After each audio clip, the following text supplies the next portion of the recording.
I'm back. I did it. Got home about 5 hours ago and thought I was too tired and too dark to recap.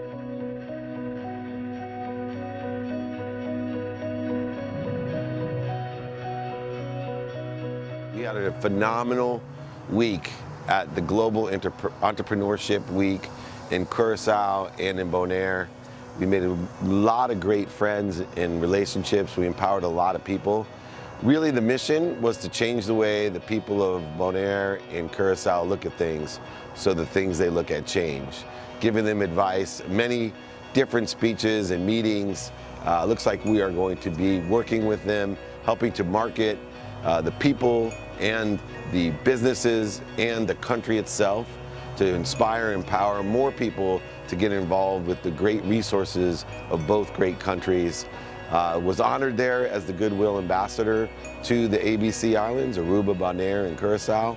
One of the greatest honors that I've received, and don't want to let them down, so we need to raise that profile and brand of these great islands and show the world how great they are, not only in beauty, but in resources and relationship capital. Speak from my heart.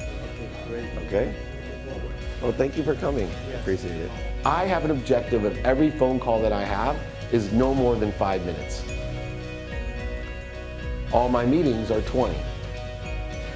I brand myself with this. You can see it on the internet. I brand it throughout my company. So people set meetings with me. They say, just so you know, David Meltzer is a freak of time. He would like to get everything done on a 5-minute phone call. Oh, we can't go he can. Be prepared. Be concise. Tell him the direct path to revenue. Tell him what you want, what you can give, and how you're going to make money. Or what you need, whatever it is. 5 minutes. Believe it or not, I still have time for pleasantries. Does every phone call of mine last 5 minutes? No. But imagine how much time I save. Same thing with meetings. I got in trouble on the internet because people started arguing with me when I told them, keep all your meetings to 20 minutes. I don't go to coffee with people. Right? I don't go to meetings for, I get invited to lunch. It's like, do I look starving? Because everyone wants to feed me. Lunch meeting, dinner meeting, breakfast meeting. Come in my office, sit down for 20 minutes. Do you know how much time you waste driving to the lunch place, ordering your food? Now, there are exceptions. I don't just meet with my mom for 20 minutes. Right? I have friends, I have a life, but the 5-20 rule allows me to have more time. How do you save money in business? You save time. I take everything as a science to me with time. I look at what I do every minute. I look at what I do every hour. I look at what I do every day. And then I look at what I do every week and even every month. And I make a list. And it was amazing how productive I became and how accessible I was. And two things when I say accessible. Number one, accessible to others. I'm very accessible. You'll have my card. I answer all emails. I think Eugenia saw it in Curacao. I can be accessible immediately, like people, probably too accessible. But also, how do I access information? Two ways. We are so lucky we can access information. What was the biggest mistake that I had? I didn't ask for help. I used to spend my whole life in control, taking from others, selling, back-end selling, lying, making lots of money.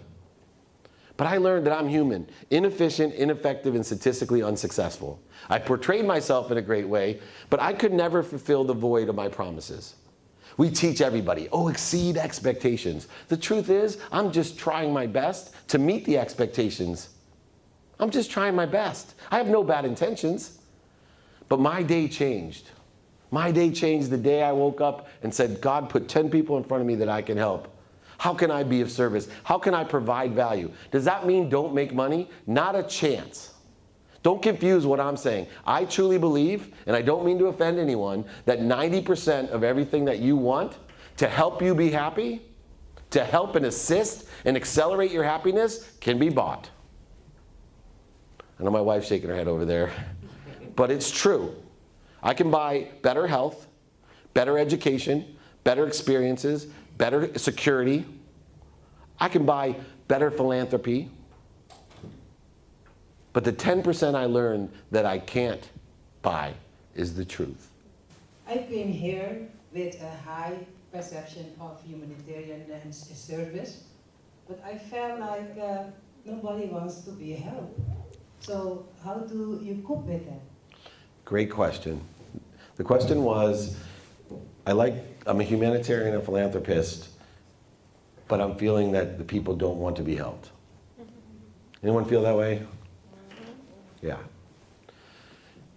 You have a problem with time. We only know 10% of it. You don't know when you offer your services, when you are of value to someone, when you have an act of kindness. You don't know what has happened. You may have initial resistance, but you don't know effect. If I put all the lights out in this room, one little match can beat millions of particles of darkness. We need to trust the universe.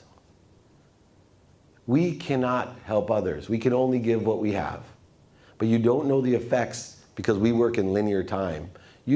Something may happen a year, 2 years, and they say, oh my goodness, that person, I get emails all the time. 5 years ago, I was in college. I got one last night. I was in college and you went to Michigan. Now you told me I could have everything that I wanted. I walked out of that room not knowing if anyone was listening.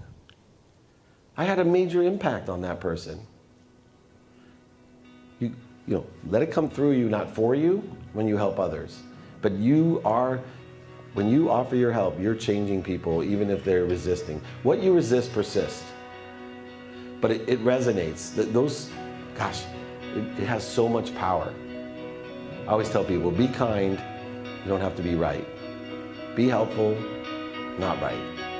So it's not about them, it's about what's coming through you. And things don't happen on our timeline.